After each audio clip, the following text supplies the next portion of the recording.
L'année 1780 marqua Grenoble d'une empreinte indélébile. Cette ville nichée au pied des Alpes françaises, où les montagnes semblaient surveiller chaque mouvement des habitants, connut un hiver particulièrement rigoureux. Les rues pavées disparaissaient sous une brume épaisse qui s'accrochait aux façades des maisons à colombages comme un linceul glacé. C'était dans cette atmosphère oppressante que naquit l'histoire la plus terrifiante que la région eût jamais connue. La maison Fournier se dressait à l'angle de la rue Très-Cloître et de la place Notre-Dame, une bâtisse de pierre aux volets verts délavés par le temps. Jacques Fournier, maître menuisier respecté de la ville, y vivait avec son épouse Marguerite, une femme douce aux cheveux châtains toujours soigneusement tressés.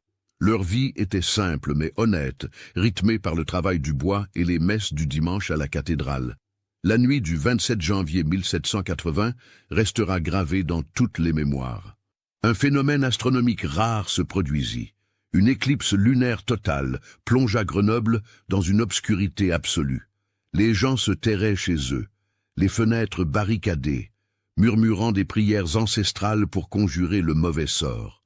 Dans cette nuit sans lune, alors que la ville retenait son souffle, Marguerite Fournier donna naissance à des jumeaux. L'accouchement fut atroce. La sage-femme, Madame Béatrice Lemoine, une vieille femme au visage ridé qui avait aidé à mettre au monde la moitié des enfants de Grenoble, n'avait jamais rien vu de tel. Les contractions de Marguerite étaient d'une violence inouïe, ses cris perçèrent les murs épais de pierre. Jacques faisait les 100 pas dans le corridor, ses mains calleuses crispées sur son chapelet, priant tous les saints qu'il connaissait. Quand le premier enfant sortit enfin, il ne pleurait pas. Ses yeux étaient ouverts, d'un bleu profond presque noir, fixant le vide avec une intensité troublante. Madame Lemoine le prit dans ses bras, mais l'enfant resta silencieux, sa petite poitrine se soulevant à peine. Elle s'apprêtait à le gifler pour le faire réagir quand le second jumeau naquit, dans un hurlement si puissant qu'il fit trembler les chandelles dans leur chandelier. Ce fut à cet instant précis que l'éclipse prit fin. La lumière lunaire envahit soudainement la chambre, froide et blafarde, et quelque chose d'extraordinaire se produisit. Le premier jumeau, celui qui était resté silencieux, se mit à pleurer exactement au même moment que son frère. Leurs cris étaient parfaitement synchronisés, comme s'ils partageaient une seule voix, une seule âme répartie dans deux corps. Madame Lemoine, malgré ses 40 années d'expérience, sentit un frisson glacé lui parcourir l'échine. Elle plaça les deux nourrissons côte à côte dans le berceau de chêne que Jacques avait fabriqué avec amour, et leurs petites mains se trouvèrent immédiatement, s'agrippant l'une à l'autre avec une force surprenante pour des nouveau-nés. Les premiers jours furent relativement normaux. Martin, le premier-né, était légèrement plus petit que Laurent, son cadet de quelques minutes. Marguerite les allaitait tour à tour, émerveillée par ces deux vies qu'elle avait portées. Mais très vite, des détails étranges commencèrent à attirer l'attention. Les jumeaux ne dormaient jamais séparément. Si on les plaçait dans des berceaux différents, même à quelques centimètres l'un de l'autre, leurs yeux restaient obstinément ouverts. Ils ne pleuraient pas, ne s'agitaient pas, ils fixaient simplement le plafond avec cette même intensité troublante que Madame Lemoine avait remarquée à la naissance. Leur respiration devenait lente, presque imperceptible, et leur peau prenait une teinte pâle, presque grisâtre. Marguerite découvrit par accident la seule façon de les faire dormir. Une nuit d'épuisement, après avoir tenté pendant des heures de les endormir séparément, elle les plaça ensemble dans le même berceau. Instantanément, leurs petites mains se cherchèrent, se trouvèrent, s'entrelacèrent. Leurs paupières se fermèrent en parfaite synchronisation, et pour la première fois depuis leur naissance, ils dormirent paisiblement, leur respiration montant et descendant à l'unisson, leur cœur battant au même rythme. Jacques, pragmatique, y vit une simple particularité sans importance. Les jumeaux étaient proches, voilà tout. N'était-ce pas naturel pour des enfants qui avaient partagé le même ventre pendant 9 mois, mais Marguerite, elle, ressentait une inquiétude sourde qu'elle ne pouvait exprimer. Il y avait quelque chose dans la façon dont ses fils se tenaient, dans cette connexion qui semblait aller au-delà du lien fraternel habituel. Les semaines passèrent, puis les mois. Martin et Laurent grandissaient normalement, atteignant tous les jalons du développement attendu. Ils sourirent pour la première fois le même jour, prononcèrent leurs premiers mots la même semaine, firent leurs premiers pas le même après-midi. Tout chez eux était synchronisé, comme s'ils étaient les deux moitiés d'un même être. Le quartier commença à parler. Les voisines qui venaient rendre visite à Marguerite remarquaient l'étrange comportement des jumeaux. Madame Geneviève Rousseau, la boulangère dont l'échoppe se trouvait 3 maisons plus loin, raconta à qui voulait l'entendre qu'elle avait vu les bébés pleurer exactement au même moment, avec les mêmes larmes coulant sur leurs joues roses. Monsieur Thomas Beaumont, le forgeron, jura avoir entendu les 2 enfants gazouiller en parfaite harmonie, comme s'ils chantaient une mélodie connue d'eux seuls. Mais ce fut Madame Lemoine qui sonna la première véritable alarme. Elle rendit visite au fournier 6 mois après la naissance, comme elle le faisait pour toutes les familles qu'elle avait aidées. En entrant dans la maison, elle sentit immédiatement une atmosphère particulière, une lourdeur dans l'air qui lui rappelait les chambres mortuaires qu'elle avait eu l'occasion de visiter. Les jumeaux dormaient dans leur berceau partagé, mains entrelacées, et quelque chose dans leur immobilité parfaite la mit mal à l'aise. Elle demanda à Marguerite si elle avait remarqué quelque chose d'inhabituel. La jeune mère, les traits tirés par le manque de sommeil, avoua à voix basse qu'elle n'osait plus les séparer, même pendant la journée. Une fois, elle avait essayé de prendre Martin dans ses bras pour le nourrir pendant que Laurent restait dans le berceau.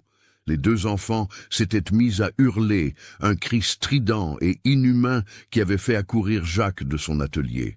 Leurs petits corps s'étaient arqués, tendus comme des arcs, et leurs yeux, normalement d'un bleu doux, étaient devenus presque noirs. Madame Lemoine écouta, son visage devenant de plus en plus sombre. Elle avait entendu des histoires similaires dans sa jeunesse, des récits que sa propre grand-mère lui racontait près du feu, des histoires de jumeaux maudits, liés par quelque chose de plus ancien et de plus sombre que le simple sang familial. Mais elle se tut, ne voulant pas effrayer davantage la pauvre Marguerite.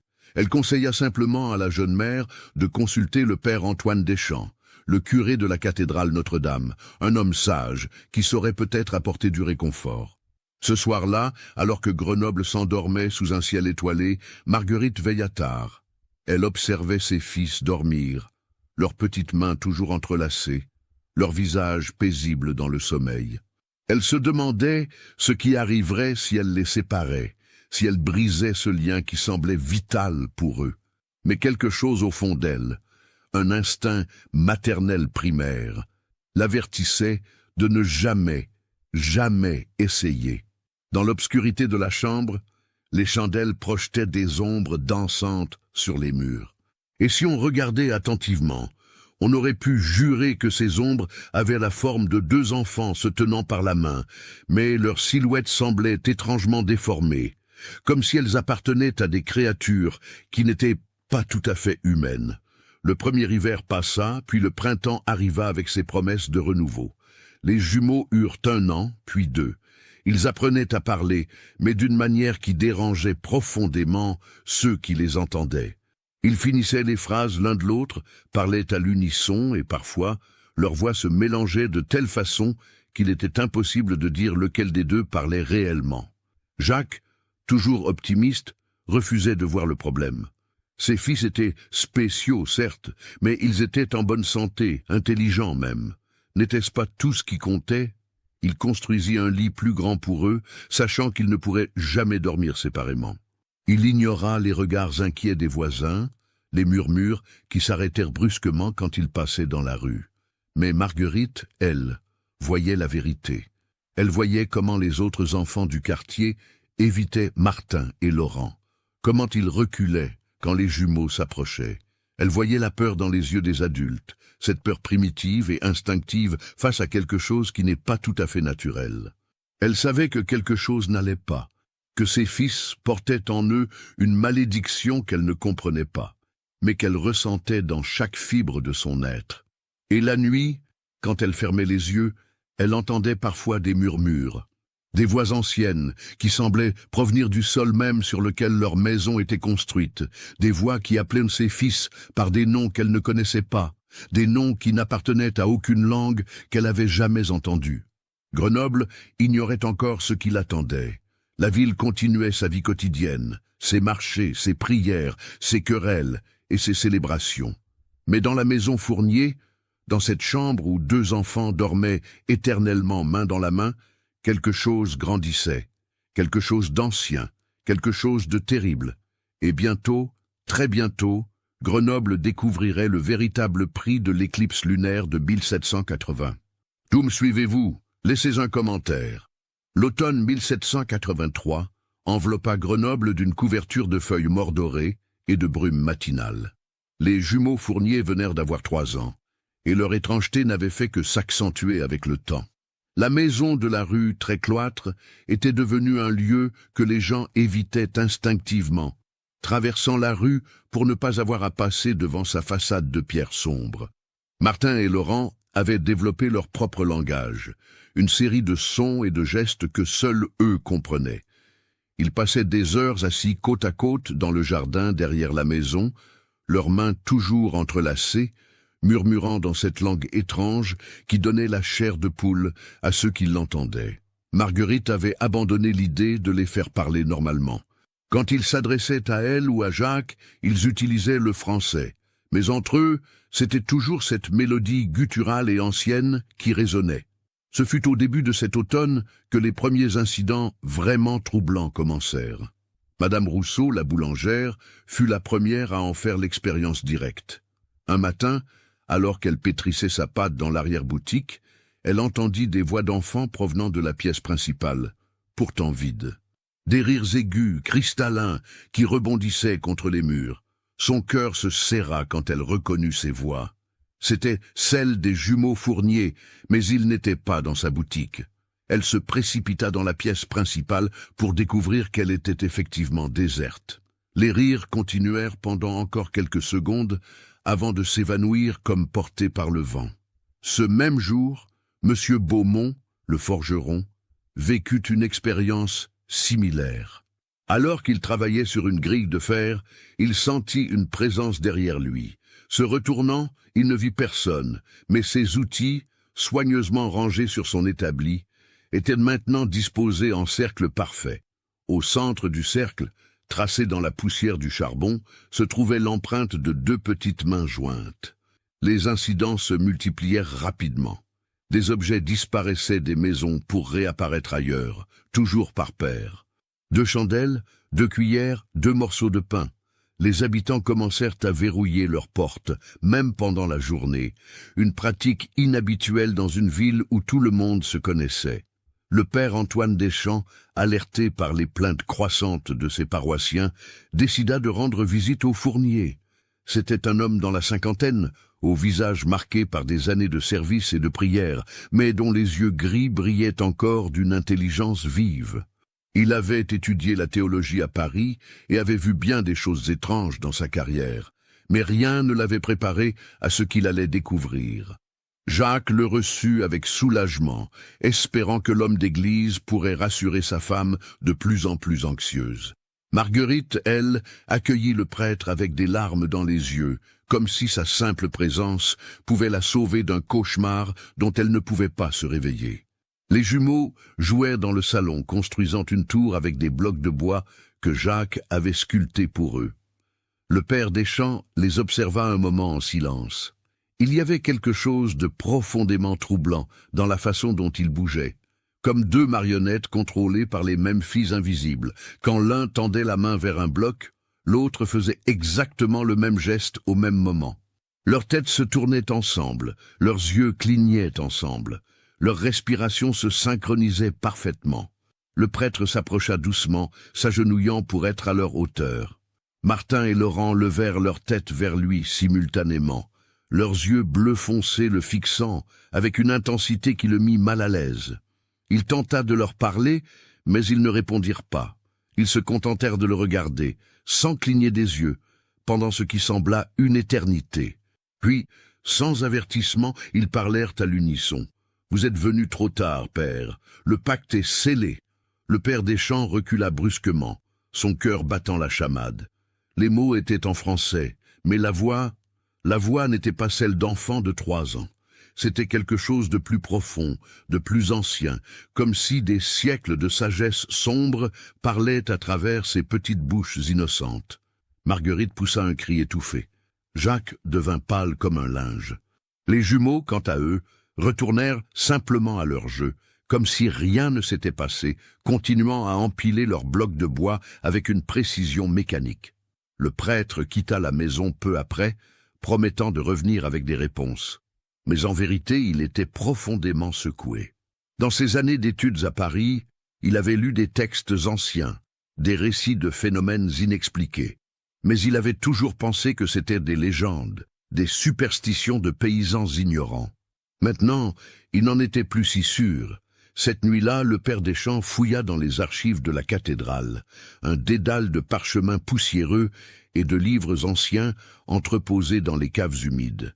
Il cherchait quelque chose, n'importe quoi, qui pourrait expliquer ce qu'il avait vu. C'est là, dans un manuscrit en latin à moitié rongé par l'humidité, qu'il trouva une référence troublante. Le document datait de plusieurs siècles, écrit par un moine dont le nom avait été effacé. Il parlait d'un rituel païen qui aurait été pratiqué dans la région bien avant l'arrivée du christianisme. Un rituel pour invoquer ce que le texte appelait les Gémeaux éternels, des entités qui existaient entre les mondes, ni vivantes, ni mortes, attendant d'être rappelées dans le monde des mortels. Le rituel nécessitait du sang innocent versé sur un site sacré, sous une lune éclipsée. Le prêtre sentit un frisson glacé lui parcourir l'échine. Un site sacré, la rue très cloître.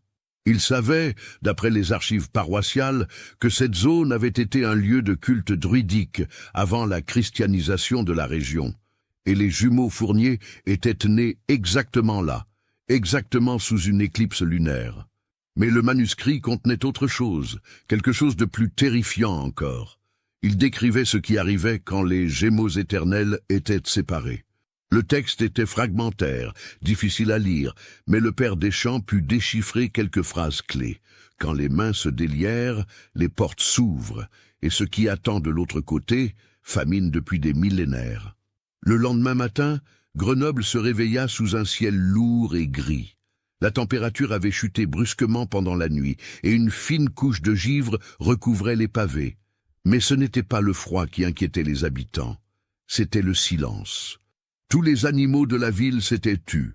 Les chiens n'aboyaient plus, les chats avaient disparu, les oiseaux ne chantaient pas. Même les rats qui infestaient habituellement les ruelles semblaient avoir fui. La ville entière était plongée dans un silence oppressant, brisé seulement par les pas des habitants qui marchaient prudemment dans les rues, jetant des regards nerveux autour d'eux. Puis vinrent les cauchemars. Presque tous les habitants de Grenoble commencèrent à faire le même rêve. Ils se voyaient marcher dans une forêt sombre, leurs pieds s'enfonçant dans une boue visqueuse. Devant eux, 2 silhouettes d'enfants se tenaient immobiles, main dans la main. Quand les rêveurs s'approchaient, les enfants se retournaient, révélant des visages qui n'étaient pas humains, des yeux vides comme des gouffres sans fond, des bouches qui s'ouvraient trop grands, montrant des rangées de dents qui n'auraient jamais dû exister. Les gens se réveillaient en hurlant, trempés de sueur froide, avec la sensation persistante que quelque chose les avait touchés pendant leur sommeil.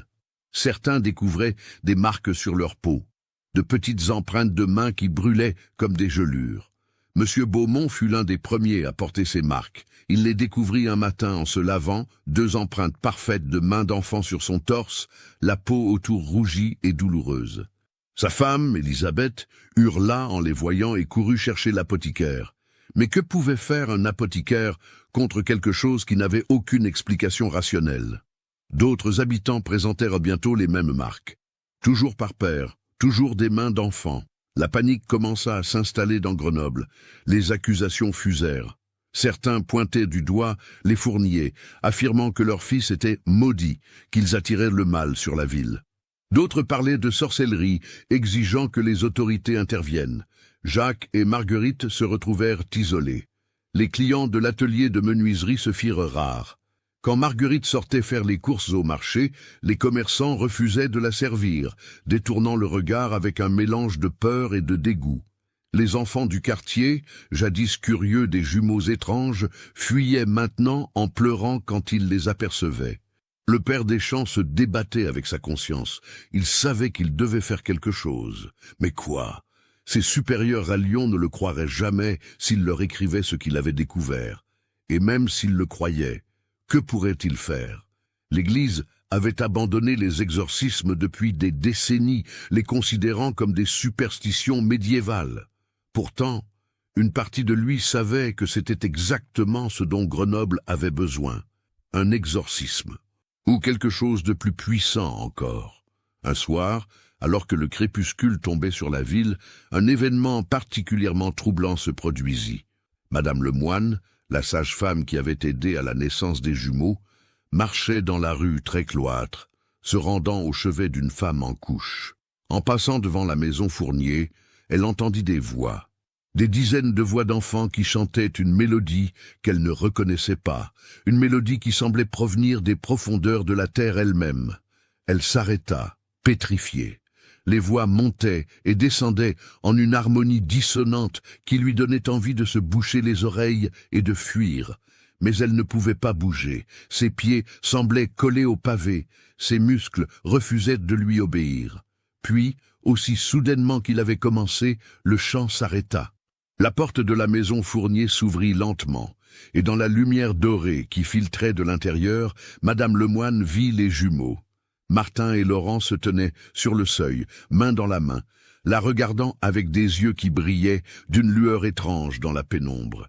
Ils parlèrent ensemble, leurs voix se mélangeant en une seule. « Vous nous avez mis au monde, mère de naissance. Vous avez été la première à nous voir. Vous serez la dernière à nous comprendre. » Madame Lemoine sentit ses jambes céder sous elle. Elle tomba à genoux sur les pavés froids, ses mains tremblantes agrippant son châle. Les jumeaux continuèrent à la fixer un moment, puis ils se retournèrent et rentrèrent dans la maison, la porte se refermant derrière eux avec un claquement sourd. La sage-femme resta là, à genoux dans la rue, pendant ce qui sembla des heures. Quand elle trouva enfin la force de se lever et de continuer son chemin, ses cheveux, auparavant d'un gris fer, étaient devenus complètement blancs. L'incident fit le tour de Grenoble en quelques heures. La peur se transforma en terreur. Les habitants commencèrent à éviter complètement la rue très cloître, faisant de longs détours pour ne pas avoir à passer devant la maison Fournier. Certains parlaient de quitter la ville, de fuir vers Lyon ou Chambéry, n'importe où loin de ces enfants maudits. Le père Deschamps savait qu'il ne pouvait plus attendre. Il devait agir, et vite, avant que la situation ne dégénère complètement. Mais il savait aussi qu'il ne pouvait pas faire face à cela seul. Il avait besoin d'aide, d'expertise, de quelqu'un qui comprenait les forces obscures auxquelles ils étaient confrontés. C'est alors qu'il se souvint d'une lettre qu'il avait reçue, quelques années auparavant, d'un jésuite à Paris, réputé pour ses connaissances en matière de phénomènes inexpliqués. Le père Bernard Lefebvre. Un homme dont on disait qu'il avait étudié les textes interdits, qu'il connaissait les rituels anciens, qu'il avait affronté des choses que l'Église préférait nier. Cette nuit-là, à la lueur d'une chandelle vacillante, le père Deschamps écrivit une lettre urgente. Il y décrivait tout, la naissance sous l'éclipse, le comportement étrange des jumeaux, les phénomènes qui terrorisaient Grenoble, les marques sur la peau des habitants, le manuscrit ancien qu'il avait trouvé. Il suppliait le père Lefebvre de venir, de les aider avant qu'il ne soit trop tard. Il confia la lettre au messager le plus rapide qu'il put trouver, un jeune homme nommé Étienne Girard, qui promit de chevaucher sans relâche jusqu'à Paris. Le père Deschamps le regarda partir dans la nuit brumeuse, priant pour que l'aide arrive à temps. Mais dans la maison Fournier, dans leur chambre où ils dormaient toujours main dans la main, Martin et Laurent souriaient dans leur sommeil. Car ils savaient que quelqu'un viendrait, quelqu'un qui essaierait de briser leurs liens. Et quand cela arriverait, quand les mains se délieraient enfin, les portes s'ouvriraient. Et ceux qui attendaient de l'autre côté avaient faim depuis si longtemps. Si cette histoire macabre vous a donné des frissons, partagez-la avec un ami qui aime les contes d'horreur. L'hiver 1784 fut le plus rigoureux que Grenoble eût connu depuis des décennies. La neige tombait sans interruption, recouvrant la ville d'un linceul blanc qui étouffait tous les sons. C'est dans ce silence glacial que le père Bernard Lefebvre arriva, 3 semaines après avoir reçu la lettre désespérée du père Deschamps. Bernard Lefebvre n'était pas un homme ordinaire. Âgé d'une 40aine d'années, grand et mince, avec des cheveux noirs striés de gris, il portait les marques de quelqu'un qui avait vu des choses que la plupart des gens ne verraient jamais. Ses yeux noisettes étaient perçants, capables de sonder les profondeurs de l'âme humaine. Il avait passé 20 ans à étudier les textes les plus obscurs de la bibliothèque du Vatican, des manuscrits que l'Église gardait cachés du public, des connaissances dangereuses sur les forces qui existaient aux frontières de la réalité. Le père Deschamps l'accueillit avec un soulagement palpable. Les 2 hommes s'installèrent dans le bureau du presbytère où un feu de cheminée crépitait faiblement, tentant en vain de repousser le froid qui semblait s'infiltrer dans les os mêmes de la bâtisse. Lefebvre écouta en silence pendant que Deschamps lui racontait tout ce qui s'était passé depuis la naissance des jumeaux. Il ne l'interrompit pas une seule fois, se contentant de prendre des notes dans un carnet en cuir usé. Quand Deschamps eut terminé, le jésuite resta silencieux un long moment, ses doigts pianotant sur la couverture de son carnet. Enfin, il parla. « Ce que vous décrivez correspond à quelque chose que j'ai étudié pendant des années, mais que je n'ai jamais vu de mes propres yeux. Avez-vous entendu parler des rituels de duplication ?» Deschamps secoua la tête. Lefebvre se leva et marcha vers la fenêtre, regardant la neige tomber sur Grenoble endormie. Dans les temps anciens, bien avant que le christianisme n'atteigne ces terres, les druides pratiquaient une forme de magie que même eux craignaient. Ils croyaient qu'il existait des êtres dans un plan parallèle au nôtre, des entités qui n'étaient ni vivantes ni mortes, mais quelque chose entre les deux. Ces êtres cherchaient désespérément à entrer dans notre monde, mais ils ne pouvaient pas le faire seuls. Ils avaient besoin d'encre, de corps physiques pour les contenir. Le père Deschamps écoutait, fasciné et horrifié. Lefebvre continua. Le rituel de duplication permettait à ces entités d'entrer dans notre monde à travers des jumeaux nouveau-nés. Mais pas n'importe quels jumeaux. Il fallait qu'ils naissent sur un site sacré, consacré aux anciennes divinités, et pendant un événement cosmique spécifique, une éclipse lunaire. Le rituel lui-même était relativement simple. Il ne nécessitait que du sang versé sur le sol sacré au moment précis de l'éclipse. Mais personne n'a versé de sang, protesta Deschamps. J'étais là, enfin pas physiquement, mais j'ai parlé à la sage-femme. Il n'y a eu aucun rituel. Lefebvre se tourna vers lui, son regard grave. Le sang de l'accouchement, mon ami, le sang de la mère et des nouveau-nés. C'était involontaire, oui, mais cela a suffi. La rue très cloître était autrefois un lieu de culte druidique majeur. Le sang versé là, au moment précis de l'éclipse, a ouvert une porte. Mais alors, que sont Martin et Laurent ? Demanda Deschamps d'une voix tremblante. Ce ne sont pas Martin et Laurent, répondit Lefebvre doucement. Ou plutôt, ce ne sont plus seulement eux. Les entités ont fusionné avec les âmes des nouveau-nés. Ils sont à la fois les enfants fourniers et autre chose. Quelque chose d'ancien qui attend depuis des siècles de revenir dans ce monde. Il sortit de sa sacoche un vieux livre relié en cuir noir. Les pages étaient jaunies par l'âge, l'écriture presque illisible. J'ai trouvé ceci dans les archives du Vatican. C'est un compte-rendu d'un cas similaire qui s'est produit en Bretagne au XIIe siècle. Des jumeaux nés pendant une éclipse lunaire sur un ancien site druidique. Le village entier a disparu en une seule nuit. Il ne restait que des empreintes de mains brûlées dans le sol. Le père Deschamps sentit son sang se glacer. Qu'est-il arrivé aux jumeaux ? Personne ne le sait. Le compte-rendu s'arrête brusquement. Mais il y a une note en marge, écrite d'une main tremblante. Elle dit « Ne les séparez jamais. Tant qu'ils restent liés, la porte reste fermée. » Les 2 prêtres se regardèrent, la compréhension dawning sur leur visage. C'était pour cela que les jumeaux ne pouvaient pas dormir séparés. Ce n'était pas une simple particularité ou un lien fraternel inhabituel. C'était littéralement ce qui maintenait quelque chose de terrible enfermés. Mais alors, dit Deschamps lentement, les phénomènes que nous observons, les cauchemars, les marques, les voix, ils se produisent même quand les jumeaux sont ensemble. Qu'est-ce que cela signifie? Lefebvre referma son livre avec un claquement sec. Cela signifie que la porte n'est pas complètement fermée, elle est juste contenue. Chaque année qui passe, les entités gagnent en force, les jumeaux grandissent, leur lien devient plus complexe, et tôt ou tard, quelque chose va se produire qui brisera ce lien, ne serait-ce que temporairement. Un accident, une maladie, une séparation forcée. Et quand cela arrivera, il n'eut pas besoin de finir sa phrase. Les deux hommes savaient ce qui se passerait. La porte s'ouvrirait complètement, et ce qui attendait de l'autre côté entrerait dans le monde. Le père Lefebvre insista pour voir les jumeaux immédiatement. Malgré l'heure tardive, ils se rendirent à la maison Fournier. Jacques les reçut avec méfiance, fatigué des regards accusateurs et des murmures.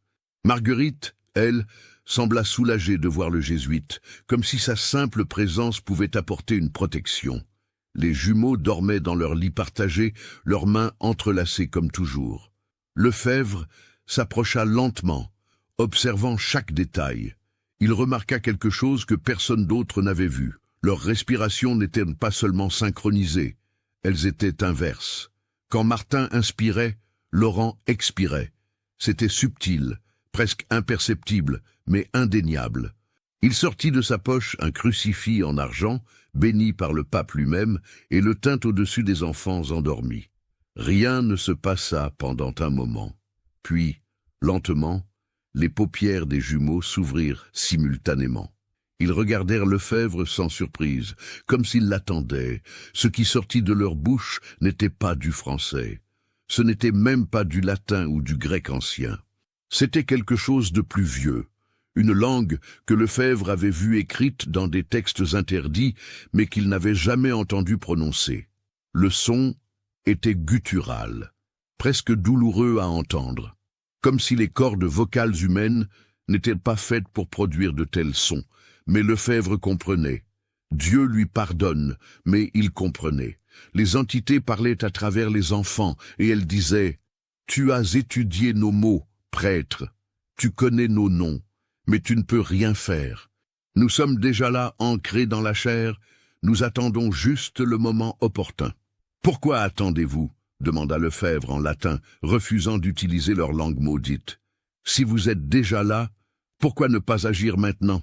Les jumeaux sourirent, un sourire identique et troublant. « Parce que nous avons besoin de force. Chaque nuit, nous nous nourrissons des rêves de cette ville. Chaque cauchemar, chaque peur, nous rend plus puissants. Et bientôt, très bientôt, nous serons assez forts pour nous libérer complètement. Et si nous vous séparons maintenant, défia Lefebvre, si nous brisons le lien avant que vous ne soyez prêts. » Le sourire des jumeaux s'élargit encore. « Alors vous ouvrirez la porte avant que nous ne soyons pleinement manifestés, mais la porte s'ouvrira quand même, et ce qui passera détruira tout. Grenoble d'abord, puis Lyon, puis toute la région. Une vague de dévastation que même ton Église ne pourra pas contenir. Nous préférons attendre, prendre notre temps. Mais si tu nous forces la main, » ils laissèrent la menace en suspens. Puis, aussi soudainement qu'ils s'étaient réveillés, leurs yeux se refermèrent et ils retournèrent à leur sommeil synchronisé. Lefebvre recula, son crucifix tremblant dans sa main. Il avait affronté bien des choses dans sa carrière, mais jamais quelque chose d'aussi directement malveillant, d'aussi patient dans sa cruauté. Dans le corridor, Marguerite pleurait silencieusement. Jacques tenait sa femme contre lui, son visage dur comme la pierre. Ils avaient tout entendu. Leur fils, leurs précieux enfants, n'étaient pas vraiment leurs fils. Ils étaient des prisons de chair pour des entités qui attendaient de se déchaîner sur le monde. « Que pouvons-nous faire » demanda Jacques, sa voix brisée. « Dites-moi qu'il y a quelque chose que nous pouvons faire. » Lefebvre et Deschamps échangèrent un regard sombre. Le jésuite secoua lentement la tête. « Je ne sais pas. Dans tous les cas que j'ai étudiés, il n'y a jamais eu de solution. Soit les jumeaux mouraient naturellement, emportant les entités avec eux, soit quelque chose brisait le lien et la catastrophe suivait. « Mais il doit y avoir quelque chose » insista Marguerite. Ce sont nos fils. Il doit y avoir un moyen de les sauver. Lefebvre la regarda avec pitié. Madame Fournier, je ne suis même pas sûr que Martin et Laurent, tels que vous les connaissiez, existent encore vraiment. Les entités ont peut-être complètement absorbé leurs âmes originales. Mais même en prononçant ces mots, Lefebvre n'en était pas entièrement convaincu. Il avait vu quelque chose dans les yeux des jumeaux, un éclair de quelque chose d'humain sous la présence monstrueuse.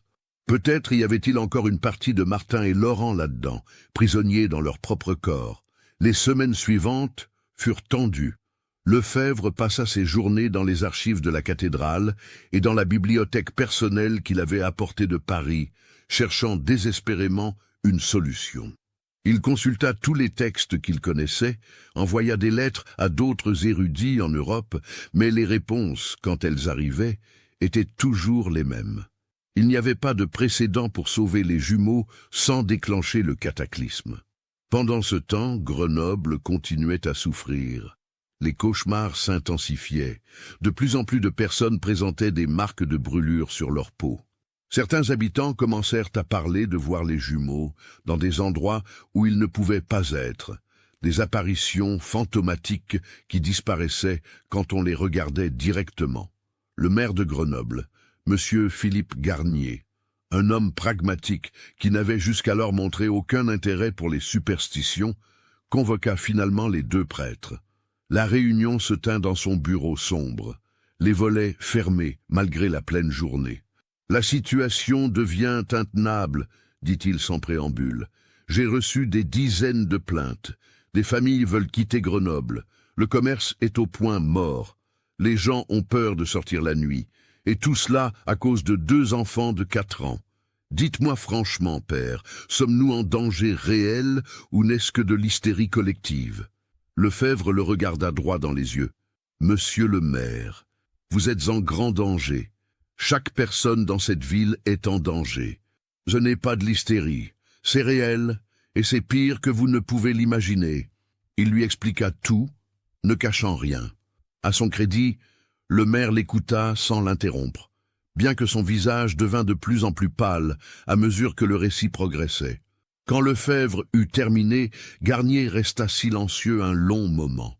Finalement, il dit « Et si nous faisions simplement partir les jumeaux, les envoyions loin d'ici, dans un monastère isolé peut-être? Cela résoudrait le problème de Grenoble, non ?»« Non, » répondit fermement Lefebvre. « Cela ne ferait que déplacer le problème ailleurs. » Et les entités sont liées à cet endroit, à ce site sacré où les jumeaux sont nés.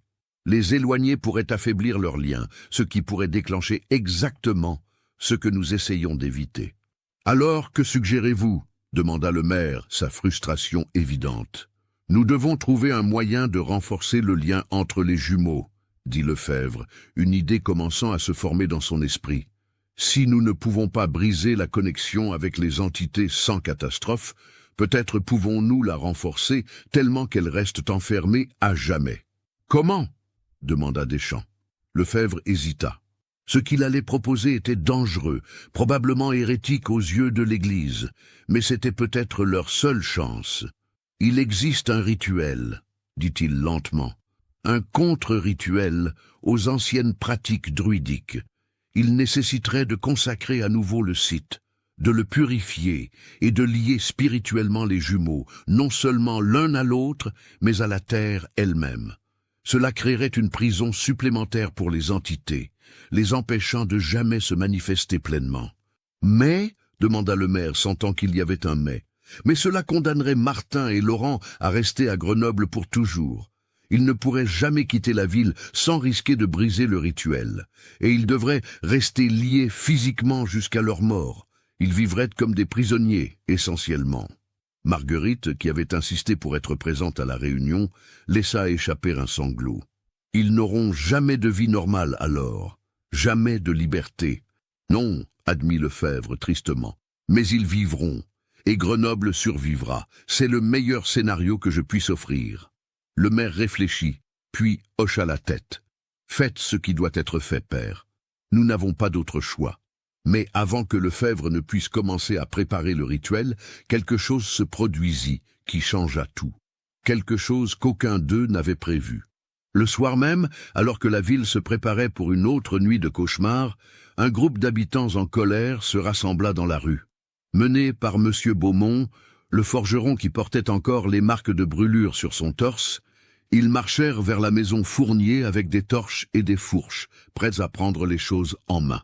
Soutenez notre chaîne en cliquant sur le bouton Merci en forme de cœur afin que nous puissions continuer à vous proposer des histoires aussi sombres et captivantes que celle-ci. La foule en colère grossissait à chaque coin de rue. Des dizaines de personnes, peut-être une centaine, marchaient dans les rues enneigées de Grenoble, leurs torches projetant des ombres dansantes sur les façades de pierre. La peur qui couvait depuis des mois avait finalement explosé en rage collective. Ils en avaient assez des cauchemars, des marques sur leur peau, de la terreur qui empoisonnait leur ville. Et ils savaient qui blâmer. Le père Lefebvre, alerté par le tumulte, courut vers la maison Fournier avec Deschamps à ses côtés. Mais ils arrivèrent trop tard. La foule était déjà là, encerclant la maison, hurlant des accusations et des menaces. « Sortez les démons !» criait quelqu'un. « Brûlez-les avant qu'ils ne nous détruisent tous !» hurlait un autre. Jacques Fournier se tenait devant sa porte, un bâton de bois dans les mains, prêt à défendre sa famille jusqu'à la mort. Marguerite était derrière lui, serrant les jumeaux contre elle, ses yeux élargis par la terreur. Monsieur Beaumont s'avança, son visage durci par la détermination. « Jacques, nous ne te voulons aucun mal, mais tes fils doivent partir. Ils doivent être détruits avant qu'ils ne nous détruisent tous. Ce sont mes enfants !» hurla Jacques, sa voix se brisant. « Mes fils, vous ne les toucherez pas !» Lefebvre se fraya un chemin à travers la foule, son autorité de prêtre lui ouvrant un passage. « Arrêtez, vous ne comprenez pas ce que vous faites. Si vous séparez les jumeaux, si vous leur faites du mal, vous déchaînerez exactement ce que vous craignez. » Mais ces mots tombèrent dans l'oreille d'un sourd. La foule était au-delà de la raison, consumée par la peur et la colère. Quelqu'un lança une pierre qui s'écrasa contre le mur près de Jacques, puis une autre. Bientôt une pluie de projectiles s'abattit sur la maison. Ce fut alors que les jumeaux agirent. Ils se détachèrent des bras de leur mère et marchèrent calmement vers la porte, leurs petites mains toujours entrelacées. Jacques essaya de les retenir, mais une force invisible le repoussa, le projetant contre le mur. Martin et Laurent sortirent sur le seuil. La foule se tut instantanément, comme si une main géante avait serré la gorge de chacun. Les torches vacillèrent, leurs flammes devenant bleues et froides. Les jumeaux parlèrent à l'unisson, leurs voix portant dans l'air glacé avec une clarté surnaturelle. « Vous voulez nous séparer, vous voulez briser notre lien. Très bien, voyons ce qui se passe. » Et devant les yeux horrifiés de la foule, de Lefebvre, de Deschamps et de leurs parents, les jumeaux lâchèrent leurs mains. Le monde sembla retenir son souffle. Pendant un instant, rien ne se passa. Puis la terre commença à trembler. Ce n'était pas un séisme ordinaire. Le sol sous la rue très cloître se fendit, des crevasses s'ouvrant comme des bouches béantes. De ces fissures s'échappa une lumière verdâtre et maladive, accompagnée d'un son qui ressemblait à 1000 voix hurlant en agonie. Les membres de la foule hurlèrent et tentèrent de fuir, mais leurs pieds semblaient collés au sol. Ils ne pouvaient que regarder, paralysés, alors que quelque chose commençait à émerger des crevasses. Des formes, des silhouettes qui n'étaient pas tout à fait solides, pas tout à fait réelles. Elles ressemblaient vaguement à des êtres humains, mais déformés, étirés, comme si elles avaient été écrasées et tordues pendant des siècles. Leurs visages, si on pouvait les appeler ainsi, étaient des masques de souffrance éternelle, leurs bouches ouvertes en cris silencieux. Lefebvre reconnut immédiatement ce qu'il voyait. Les textes interdits les appelaient les affamés, des âmes qui avaient été piégées entre les mondes pendant si longtemps qu'elles avaient oublié leur humanité, devenant des entités de pure faim et désespoir. « Les jumeaux !» cria-t-il à Deschamps. « Nous devons les faire se tenir la main à nouveau. C'est la seule façon de refermer la porte. » Mais les jumeaux se tenaient immobiles, leurs yeux fixes regardant le chaos qu'ils avaient déchaîné. Un sourire terrifiant étirait leurs lèvres, un sourire qui n'appartenait pas à des enfants de 4 ans. Les affamés commencèrent à se déplacer vers la foule. Leurs mouvements étaient étranges, saccadés, comme s'ils réapprenaient à bouger après une éternité d'immobilité. Le premier à les toucher fut Monsieur Beaumont, celui qui avait mené la foule. Une des créatures tendit ce qui ressemblait à une main, et quand elle toucha le forgeron, il hurla. Ce n'était pas un cri de douleur physique. C'était quelque chose de bien pire. Son visage se tordit en une expression d'horreur absolue, ses yeux s'écarquillant comme s'il voyait toutes les terreurs de l'enfer concentrées en un seul instant. Puis, il s'effondra, son corps tremblant, de la mousse blanche sortant de sa bouche. La paralysie qui tenait la foule se brisa. Les gens se mirent à courir dans toutes les directions, se bousculant, hurlant, fuyant les affamés qui se multipliaient, émergeant par dizaines des crevasses dans le sol. Lefebvre savait qu'il devait agir rapidement. Il se précipita vers les jumeaux, enjambant les fissures dans le sol, évitant de justesse les affamés qui s'approchaient. Il agrippa Martin et Laurent par les épaules, essayant de les rapprocher, de forcer leurs mains à se toucher à nouveau. Mais les entités résistaient, les corps des jumeaux devinrent rigides, impossibles à bouger, comme s'ils étaient faits de pierre. Leurs têtes se tournèrent envers Lefebvre, et ce qu'il vit dans leurs yeux le glaça jusqu'aux os. Ce n'était plus l'intelligence malveillante qu'il avait vue auparavant. C'était quelque chose de bien plus ancien, de bien plus vaste. C'était l'abîme lui-même qui le regardait. « Tu ne peux pas nous arrêter maintenant », dirent les jumeaux, leurs voix se multipliant, comme si des centaines d'êtres parlaient à travers eux. La porte est ouverte. Nous sommes libres. Deschamps rejoignit Lefebvre, tenant son crucifix comme une arme. « Au nom du Père, du Fils et du Saint-Esprit, je vous ordonne de retourner dans les ténèbres d'où vous venez. » Les jumeaux rirent, un rire qui n'avait rien d'enfantin. « Ton Dieu n'a aucun pouvoir ici, prêtre. Ceci est un lieu ancien, consacré à des forces qui existaient bien avant ta religion. Tes prières sont vides. » Mais alors qu'il prononçait ces mots, quelque chose d'inattendu se produisit. Marguerite Fournier, qui était restée pétrifiée dans l'embrasure de la porte, trouva soudain la force de bouger. Elle courut vers ses fils, des larmes coulant sur ses joues, et s'agenouilla devant eux. « Martin, Laurent, dit-elle doucement, ignorant les monstres qui les entouraient, ignorant le chaos et la destruction. Je sais que vous êtes encore là, je sais que mes fils sont encore quelque part là-dedans. S'il vous plaît, revenez à moi. » Pour la première fois depuis que les mains s'étaient séparées, les jumeaux hésitèrent.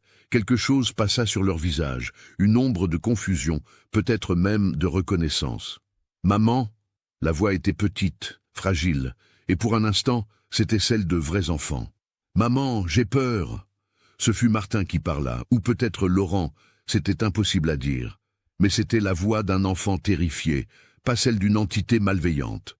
Jacques arriva en courant, rejoignant sa femme. Il prit ses fils dans ses bras, les serrant contre lui. « Nous sommes là, papa et maman sont là, tout va bien. » Les entités luttaient pour reprendre le contrôle. Les corps des jumeaux convulsaient, leurs visages changeant rapidement entre l'innocence enfantine et la malveillance ancienne. C'était une bataille pour leurs âmes, jouée en temps réel devant les yeux horrifiés de tous. Lefebvre comprit ce qui se passait. Les âmes originales de Martin et Laurent n'avaient pas été complètement absorbées. Elles avaient été supprimées, enfermées, mais l'amour de leurs parents les appelait, leur donnait la force de résister. Il prit une décision audacieuse. Il sortit de sa sacoche une petite fiole, contenant de l'eau bénite et de l'huile sacrée, et traça rapidement le signe de la croix sur le front de chaque jumeau, tout en récitant une prière de sa propre composition, mêlant le latin liturgique à des mots qu'il avait appris dans les textes anciens, des mots de bannissement et de protection. Les jumeaux hurlèrent, mais c'était un hurlement double, la rage des entités mêlée aux cris de peur des enfants. Les affamés qui émergeaient des fissures commencèrent à ralentir, comme si une force invisible les repoussait. Marguerite tendit la main vers celle de Martin, et Jacques fit de même avec Laurent. Puis, avec une force née du désespoir et de l'amour parental, ils rapprochèrent leurs fils, guidant doucement leurs mains l'une vers l'autre. Les jumeaux résistaient toujours, mais l'emprise des entités faiblissait. Centimètre par centimètre, leurs mains se rapprochèrent. Quand leurs doigts se touchèrent enfin, une onde de choc invisible balaya la rue. Les affamés se figèrent, puis commencèrent à se dissoudre, leurs formes se désintégrant comme de la fumée dans le vent. Les crevasses dans le sol se refermèrent avec un grondement sourd, la lumière verdâtre s'estompant jusqu'à disparaître complètement. Le tremblement de terre cessa, laissant la rue très cloître détruite, mais enfin silencieuse. Les jumeaux s'effondrèrent dans les bras de leurs parents, inconscients mais respirant normalement. Les marques de l'huile sacrée sur leur front brillaient faiblement dans la lumière des torches. Lefebvre tomba à genoux, épuisé. Deschamps s'agenouilla à côté de lui, murmurant des prières de remerciement. Autour d'eux, les membres survivants de la foule se relevaient lentement, hébétés, essayant de comprendre ce qui venait de se passer. Monsieur Beaumont était toujours vivant, mais il serait changé à jamais. Ses cheveux avaient blanchi complètement et ses yeux avaient pris une qualité distante, comme s'il voyait des choses que personne d'autre ne pouvait voir. Plusieurs autres habitants présentaient des blessures, certaines physiques, d'autres psychologiques, mais miraculeusement, personne n'était mort. Le maire Garnier arriva en courant, ayant entendu le chaos depuis l'hôtel de ville. Il regarda les décombres de la rue, les visages traumatisés des habitants, la famille Fournier serrée les uns contre les autres avec les jumeaux inconscients entre eux. « Que s'est-il passé ici » demanda-t-il, bien qu'une partie de lui ne voulait pas vraiment connaître la réponse. « Nous avons frôlé l'apocalypse » répondit simplement Lefebvre, « et nous avons survécu, de justesse. » Mais le jésuite savait que ce n'était pas vraiment fini. La porte avait été ouverte, ne serait-ce que brièvement. Les entités avaient goûté au monde physique, et maintenant, elles sauraient exactement comment le faire à nouveau si jamais l'opportunité se représentait. Les jumeaux étaient toujours liés, leur connexion peut-être même renforcée par l'épreuve qu'ils venaient de traverser. Mais à quel prix ? Que restait-il de Martin et Laurent après avoir servi de champ de bataille entre leur humanité et ses forces anciennes ? Cette nuit-là, Grenoble dormit d'un sommeil agité, hanté par des rêves de formes qui n'étaient pas tout à fait réels, de cris silencieux et de deux enfants tenant leurs mains dans l'obscurité, ne sachant pas s'ils étaient des gardiens qui empêchaient des monstres d'entrer ou les prisonniers qui les maintenaient là. Les semaines qui suivirent la catastrophe évitée de justesse furent parmi les plus difficiles que Grenoble eût jamais connues. La rue très cloître portait encore les cicatrices de cette nuit terrible, les pavés fendus, les marques de brûlures sur les murs, et une atmosphère lourde qui semblait refuser de se dissiper. Le maire Garnier ordonna que la rue soit fermée pendant les réparations, mais tous savaient que certaines choses ne pourraient jamais être réparées. Martin et Laurent restèrent inconscients pendant 3 jours entiers. Le médecin de la ville, le docteur Armand Bonnet, un homme rationnel qui avait toujours ridiculisé les superstitions, ne put trouver aucune explication médicale à leur état. Leur respiration était régulière, leur cœur battait normalement, mais ils ne se réveillaient pas. Et bien sûr, leurs mains restaient entrelacées, même dans l'inconscience. Toute tentative de les séparer, même doucement, provoquait des spasmes violents et faisait monter la température de la pièce de plusieurs degrés. Marguerite et Jacques ne quittèrent pas leur chevet. Ils priaient, pleuraient, imploraient leur fils de revenir. Le père Lefebvre restait également proche, surveillant les jumeaux avec une vigilance constante, craignant à tout moment que les entités ne reprennent le contrôle.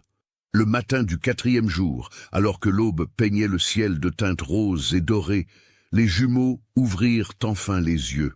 Marguerite, qui somnolait sur une chaise près du lit, se réveilla en sursaut quand elle entendit une petite voix dire « Maman ?» C'était Martin, ou peut-être Laurent, mais c'était la voix d'un enfant claire et innocente, sans la résonance terrifiante des jours précédents. Marguerite éclata en sanglots de soulagement, serrant ses fils contre elle. « Mes bébés, oh mes bébés, vous êtes revenus !» Jacques se réveilla également, et bientôt toute la famille était enlacée, pleurant des larmes de joie et de soulagement. Le père Lefebvre, qui avait été appelé immédiatement, observait la scène avec un mélange d'espoir et d'appréhension. Il s'approcha doucement, s'agenouillant près du lit. « Martin, Laurent, comment vous sentez-vous » Les jumeaux le regardèrent, et Lefebvre scruta leurs yeux, cherchant le moindre signe de la présence malveillante qu'il avait vue auparavant. Ce qu'il vit le rassura partiellement. Leurs yeux étaient ceux d'enfants confus et effrayés, mais il y avait quelque chose de changé. Une profondeur, une vieillesse qui n'aurait pas dû exister dans le regard d'enfant de 4 ans. « Nous avons fait un mauvais rêve », dit Martin doucement. « Un très mauvais rêve », ajouta Laurent, sa voix tremblante. « Nous avons vu des choses, continuèrent-ils ensemble, leur synchronisation revenant naturellement. Des choses anciennes, des choses qui voulaient entrer, mais nous ne les avons pas laissées. Pas vraiment. » Lefebvre fronça les sourcils. « Que voulez-vous dire, pas vraiment ?» Les jumeaux échangèrent un regard, une communication silencieuse passant entre eux. Puis Laurent parla. « Elles sont toujours là, dans notre tête. Nous les entendons murmurer, mais nous sommes plus forts maintenant, nous pouvons les tenir à l'écart. Tant que nous restons ensemble, ajouta Martin, tant que nous nous tenons la main. » Un frisson parcourut Lefebvre. Les jumeaux étaient revenus, certes, mais ils n'étaient plus innocents. Ils comprenaient maintenant ce qu'ils étaient, ce qu'ils contenaient. Ils étaient conscients de leur rôle de gardiens, de prison vivante pour des forces qui cherchaient désespérément à se libérer. Quelle vie auraient-ils maintenant? Quelle enfance pouvaient-ils espérer, sachant qu'ils étaient littéralement ce qui se tenait entre Grenoble et l'annihilation? Les jours devinrent des semaines, puis des mois. La vie à Grenoble reprit lentement un semblant de normalité, bien que personne n'oublie vraiment ce qui s'était passé. La rue très cloître fut réparée, mais les gens continuaient à la traverser rapidement, évitant de s'attarder près de la maison Fournier. Les cauchemars cessèrent, ou du moins diminuèrent considérablement. Les marques de brûlure sur la peau des habitants guérirent, ne laissant que de pâles cicatrices comme rappel. Monsieur Beaumont ne parla plus jamais de ce qu'il avait vu quand l'affamé l'avait touché, mais ses cheveux restèrent blancs et son regard distant. Martin et Laurent grandirent, mais leur étrangeté ne disparut jamais. Ils furent scolarisés à domicile, car les autres enfants avaient trop peur d'eux pour les accepter dans une classe normale. Marguerite leur enseignait la lecture, l'écriture, les mathématiques, pendant que Jacques leur apprenait le travail du bois et d'autres compétences pratiques. Les jumeaux se révélèrent être exceptionnellement intelligents, apprenant à une vitesse qui impressionnait même leur tuteur. Mais ils restaient toujours synchronisés, finissant les phrases l'un de l'autre, bougeant à l'unisson, et bien sûr, dormant toujours main dans la main. Le père Lefebvre resta à Grenoble pendant 2 ans de plus, surveillant les jumeaux et s'assurant que la situation restait stable. Il développa une relation particulière avec eux, devenant une sorte de mentor et de confident. Les jumeaux, comprenant qu'il était l'un des rares à vraiment saisir leur nature, lui parlaient ouvertement de leurs expériences. « Nous les entendons tout le temps », lui confia Martin un jour, alors qu'ils étaient assis dans le jardin. « Les voix, elles nous appellent, nous tentent, elles promettent des choses, » ajouta Laurent, « du pouvoir, de la liberté. Elles disent que si nous les laissions sortir, nous pourrions être normaux, séparés. Mais nous savons que c'est un mensonge, dirent-ils ensemble. Si nous les libérons, il n'y aura plus de nous, plus de Martin et Laurent, juste elles. » Lefebvre posa une main sur l'épaule de chaque jumeau. « Vous êtes très courageux, plus courageux que la plupart des hommes adultes que je connais. Vous portez un fardeau que personne ne devrait avoir à porter, surtout pas des enfants. » « Nous ne sommes pas vraiment des enfants, n'est-ce pas ?» demanda Martin, avec une sagesse triste dans les yeux. « Nous n'avons jamais vraiment été des enfants. Dès notre naissance, nous étions autre chose. » Cette conversation hanta Lefebvre longtemps après. Il réalisa que les jumeaux avaient raison. Leur enfance leur avait été volée avant même qu'elle ne commence. Ils ne connaîtraient jamais la joie insouciante de jouer avec d'autres enfants, de courir librement, de rêver d'avenir sans limite. Leur avenir était déjà écrit. Rester à Grenoble, rester liés, contenir les ténèbres jusqu'à leur mort. En 1787, le père Lefebvre reçut l'ordre de retourner à Paris. Ses supérieurs avaient besoin de lui pour d'autres affaires, d'autres mystères à résoudre. Il fit ses adieux à Grenoble avec un cœur lourd, sachant qu'il laissait derrière lui une situation qui n'aurait jamais de vraie résolution. Avant de partir, il eut une dernière conversation avec les jumeaux, maintenant âgés de 7 ans. Il s'était développé en garçon étrangement mature, capable de discussions philosophiques qui auraient impressionné des érudits adultes. « Que va-t-il nous arriver » demanda Laurent. « Quand nous serons vieux, quand nous mourrons. Les entités mourront-elles avec nous ?» ajouta Martin. « Ou trouveront-elles un autre moyen de revenir ?» Lefebvre n'avait pas de réponse. Tout ce qu'il pouvait offrir était l'honnêteté. « Je ne sais pas. Mais je pense que tant que vous restez fort, tant que vous vous battez pour rester vous-même, il y a de l'espoir. Les entités ne peuvent gagner que si vous abandonnez. Nous n'abandonnerons jamais, promirent les jumeaux à l'unisson. Nous sommes les gardiens. C'est notre destin. Le père Lefebvre partit de Grenoble par une matinée brumeuse, emportant avec lui des souvenirs qu'il ne partagerait jamais avec personne, des connaissances trop dangereuses pour être largement diffusées. Il écrivit un compte-rendu détaillé de tout ce qui s'était passé, mais il le scella et le déposa dans les archives les plus profondes du Vatican, avec l'instruction qu'il ne soit ouvert que si des événements similaires se produisaient ailleurs. Les années passèrent. Martin et Laurent devinrent des adolescents, puis de jeunes hommes. Ils aidaient leur père dans son atelier de menuiserie, devenant des artisans habiles, malgré la nécessité constante de travailler en parfaite coordination. Les habitants de Grenoble s'habituèrent à leur présence, bien qu'une crainte respectueuse demeure toujours. Le père Deschamps vieillissait, et vers la fin de sa vie, il partagea avec les jumeaux tout ce qu'il savait sur leurs conditions. Il leur montra les manuscrits anciens, les textes interdits que Lefebvre avait laissés en garde. Martin et Laurent les étudiaient avidement, cherchant à comprendre pleinement ce qu'ils étaient, ce qu'ils contenaient. Ils découvrirent quelque chose que même Lefebvre n'avait pas su. Les entités qu'ils contenaient n'étaient pas intrinsèquement maléfiques. Elles avaient été autrefois des êtres de lumière, des gardiens d'un autre plan d'existence. Mais quelque chose s'était mal passé, un cataclysme ancien dont même les textes les plus vieux ne gardèrent qu'un souvenir fragmentaire. Les entités avaient été corrompues, déformées et exilées dans l'espace entre les mondes.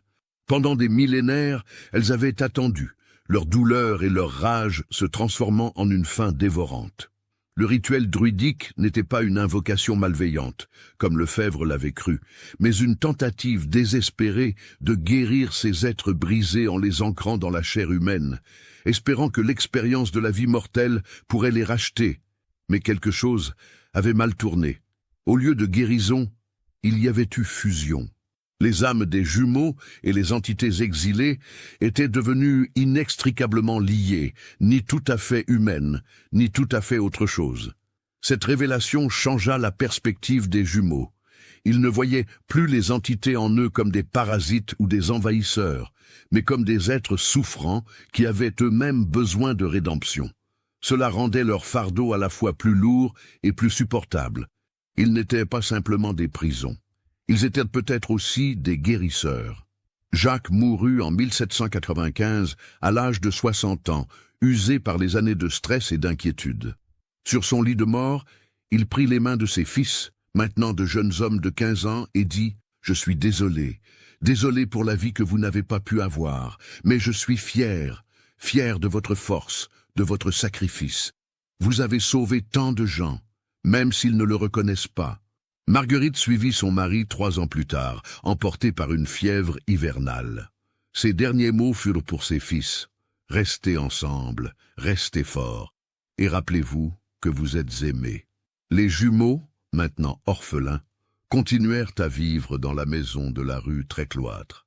Ils maintinrent l'atelier de menuiserie, bien que les commandes soient rares. Les habitants préféraient garder leur distance, mais ils reconnaissaient tacitement le rôle que Martin et Laurent jouaient dans la protection de la ville. Des années s'écoulèrent encore. La Révolution française balaya le pays, apportant chaos et changement, mais Grenoble et ses habitants étranges restèrent relativement à l'écart des troubles. Les jumeaux vieillirent, leurs cheveux commençant à grisonner, leurs visages se ridant. En 1820, 40 ans après leur naissance sous l'éclipse, Martin et Laurent tombèrent malades. C'était une maladie des poumons, commune à l'époque, mais qui frappaient avec une synchronisation parfaite. Quand l'un toussait, l'autre toussait. Quand l'un avait de la fièvre, l'autre brûlait aussi. Le médecin de ville, le fils du docteur Bonnet qui les avait soignés enfants, ne put rien faire. Il savait, comme tous le savaient, que les jumeaux ne pouvaient être séparés même pour un traitement médical. Tout ce qu'ils pouvaient offrir était du laudanum pour la douleur. Dans leurs derniers jours, Martin et Laurent eurent de nombreux visiteurs. Des gens qu'ils avaient connus toute leur vie, certains qui les craignaient encore, d'autres qui avaient appris à respecter leur sacrifice silencieux.